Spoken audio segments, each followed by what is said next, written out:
Welcome everyone. I'm going to ramble through the forecast real quick. When you first come to the page, you come to cost of living, and we're still looking at it getting very expensive probably in the next year to 2 years, probably 2 years since 2013, 2014 is when, if we don't get things under control, they're going to fall completely apart.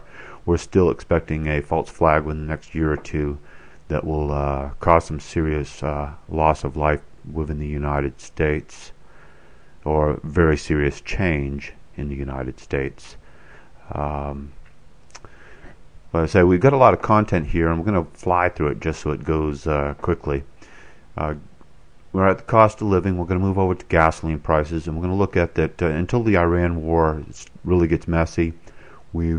Price of oil should remain the same, and should be between $3 and $4. Once the Iran war starts, it'll kick up to into the 4 or 5, maybe 6, maybe even higher. Don't expect it to go much higher than that. We're going to look at the regions that were in war with Iran, and it depends upon what extent this war becomes, whether China, Saudi Arabia become involved. So those are things to look at. Really, right now, there's no reason for the prices being jacked up. Libya is overpumping oil. Saudi Arabia said it's not going to reduce the production, so there's actually an oversupply right now of oil. So the prices we are is just because that's what they choose to charge us right now. So I don't know what to tell you other than enjoy the ride. Utilities, we've looked at a few other things coming up on our bill, such as other ways to throw a little side money in here and there for them, taxation and such other charges. So we're looking at the utility bill increasing as energy costs increase also. As far as interest rates, Ben Bernanke said that they're going to stay pretty much low until after the election, sometime mid-2013, and that's when the real price is going to make a change. When it comes to food, we're still seeing item here and there go up 10, 20, 30% on the shelves. Nobody really cares if a bag of rice goes up or a can of beans, but when all the other items around it go up, the food, the meat, and everything like that, eventually it'll add up to 35% easily, and equaling $100 per person per month. Meaning, if you have a child and mother, father, you're talking good $300 more in just the food bill. Looking at homes continue to devalue. In the last, I've watched the area I'm in devalue by easily 5% or so in the last month or so. So it may rebound, but we're looking at in 2013 it probably taking the worst, diving quite a bit, 20%, and maybe even in the long run. Houses worth $100,000 will probably only be worth about maybe $60,000. So we're looking at the housing to crash one more time. When it comes to taxes, I didn't take into account state taxes, some other taxes that really probably need to be accounted here, but we're looking at not much over the year for 2012 taxes, but 2013, 2014, expect the taxes to start increasing as the years go.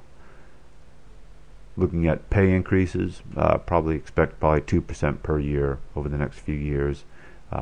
Not much more than that. There may be eventually a time when they sit there and say we're in, when Ronald Reagan comes in and says, hey, we've lost 14% over the last Jimmy Carter years. Let's give everybody a 10-14% increase. But I don't think that's going to happen anytime soon. When it comes to unemployment, we're looking at unemployment numbers being fudged, falsified. This was done during the Christmas period. There's all the data.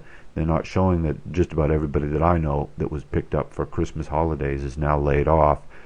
So the numbers are probably back around 9 or 10 after the Christmas holidays.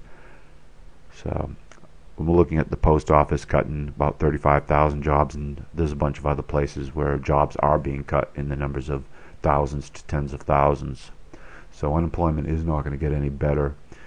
Jobs still going to China, jobs still going to India. Nothing has changed there. The Congress has become pretty much useless pawns to the big corporations. Homeless, Right now, it's indicating stable that it's been anywhere from 500,000 to 1,000,000 people that are checking into shelters, not accounting for the people who graduate from high school and college who have to move or stay with their parents because they can't afford to move out into the real world. Other family members who losing their jobs have to move in with other families, relatives, or friends. So the homeless is getting worse.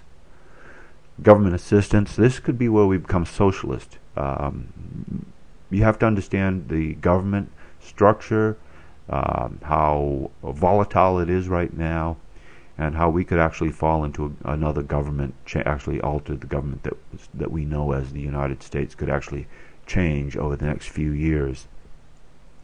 When it comes to insurance, right now we're still monitoring that. We're looking at car insurances. Look like they've jacked their prices up about 10%. That's what I see on my bill anyways. But I'll do some more research in that. And homeowner, I don't know if the home insurance has gone up. I'll have to look at that. But just give an understanding that we're seeing increases in things that are affecting our life, total cost of living. They're just adding up over the course of everything that we do. When it comes to unrest, we're still looking at Occupy Wall Street seems to have been silenced or quieted, but I don't think poverty and some of the other issues that are going to help with the poverty, and an event-triggered event could easily happen. We can think of one. We won't mention it just because we don't want to be right. Sad to say. Comes to war, Iran is big, and Syria, of course, is big. Look like they're trying to tear Syria apart civilly, internally mostly, with external rebels. Iran, they have not been able to destabilize it, so they're putting sanctions, warlike sanctions, pretty much shutting down their ability to do any type of business with any external country. There is nothing that they are doing, have ever done. Iran has not done anything against another country on its behalf in 100 years. So to sit there and say Iran is just waiting to build some nuclear weapon to bomb the rest of the world, the rest of the world would nuke them and Iran would be off the face of the map. Iran ain't that stupid, but it sure, our mainstream media is sure pushing that, or Rick Santorum. So war of Iran will probably happen right around before Obama's election, winning the election, and that will make him the hero for stepping in and pushing war efforts on that bad, meanie Iran. Our rights are falling apart. I don't know what to tell everybody, unless everybody sits there and says, we're not going to take it. Stand up for your friends and other people who are being violated. Petition, fight these congressmen who don't seem to have one bit of qualm over taking a lobbyist a bit of money to pass laws that are destroying this country. And then we talk about those people who are the politics and politicians. If Romney does take it, which is what looks like the best choice, unless they completely defy all means of proper or legitimate elections and actually put Santorum in without one bit of vote for him, which could easily happen. It seems that they proved that in Iowa. They can make Santorum appear out of nowhere.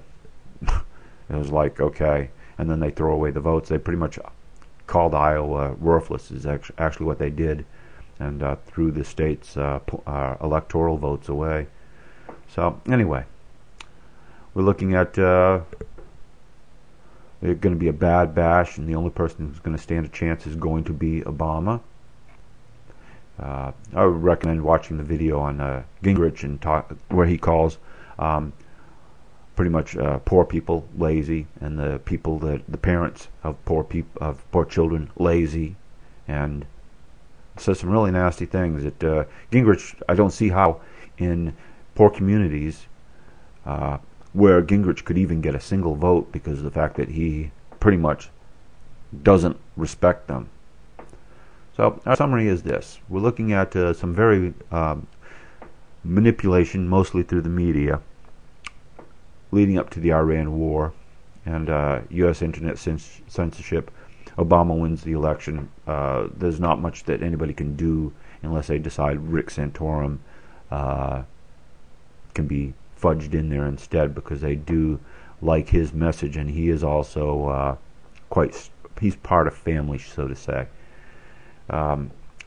2013 approaches. We'll see the taxes increase for 2012. Hamp termination, housing will get worse. Oil prices, of course, increase over the Iran war, will increase food prices. Interest increase, making it harder for business loans, small business failure, increasing unemployment. Second Amendment removal, maybe before or after a very bad unrest, civil unrest.